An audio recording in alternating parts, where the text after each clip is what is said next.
Sakto isang taon na mula nang arestuhin si dating Pangulong Rodrigo Duterte ng ICC.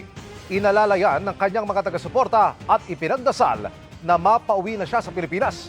May hiwalay ring pagtitipon ang mga kaanak ng mga biktima ng drug war. Nakatutok si Mark Salazar. Ngayong unang anibersaryo ng pag-aresto kay dating Pangulong Rodrigo Duterte sa International Criminal Court, ipinagdasal ng mga taga-suporta niya sa isang misa sa Davao City ang ligtas na pagpapauwi sa dating Pangulo.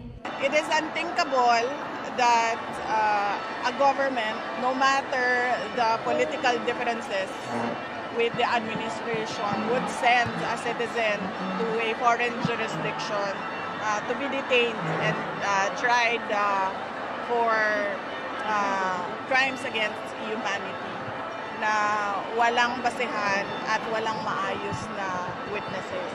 Ayon kay Vice President Sara Duterte, hindi sila titigil sa paghiling sa ICC ng interim release o pansamantalang paglaya ng kanyang ama.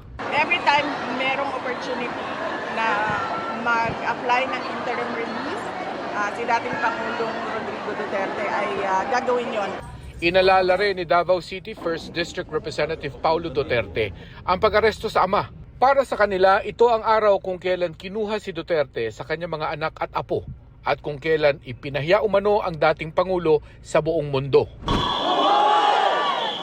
Nagtipon din ang mga taga-suporta ni Duterte sa tapat ng Korte Suprema sa Maynila. Sigaw nila, desisyonan na ang habeas corpus petition ng mga anak ni Duterte na humihiling na utusan ng gobyerno na pauwiin ang kanilang ama. We want to know whether or not tama yung ginawa ng gobyerno o kaya mali, whatever it is, nakapag-desisyon na, we can move on to other things. Isang taon na ho. Medyo nangangamba na ho ang maraming mga nagmamahal kay Digong. Hindi naman namin kinikilala yung ICC. Kami lahat, lalo na ako. Pilipinas to, dapat hindi nga dinala doon si dating Pangulong Rodrigo Roa Duterte.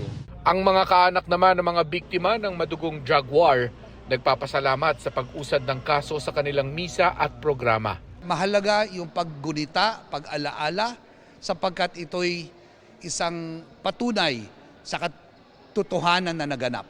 Halo-halong pakiramdam, pero lahat sila ay may pasasalamat, lahat sila ay mayroong pahayag na kagalakan na umuusad ho ang kaso. Sa parehong programa, may dalawang earn din na itinurn over sa kanilang mga kaanak matapos i-examine ang kanilang mga labi.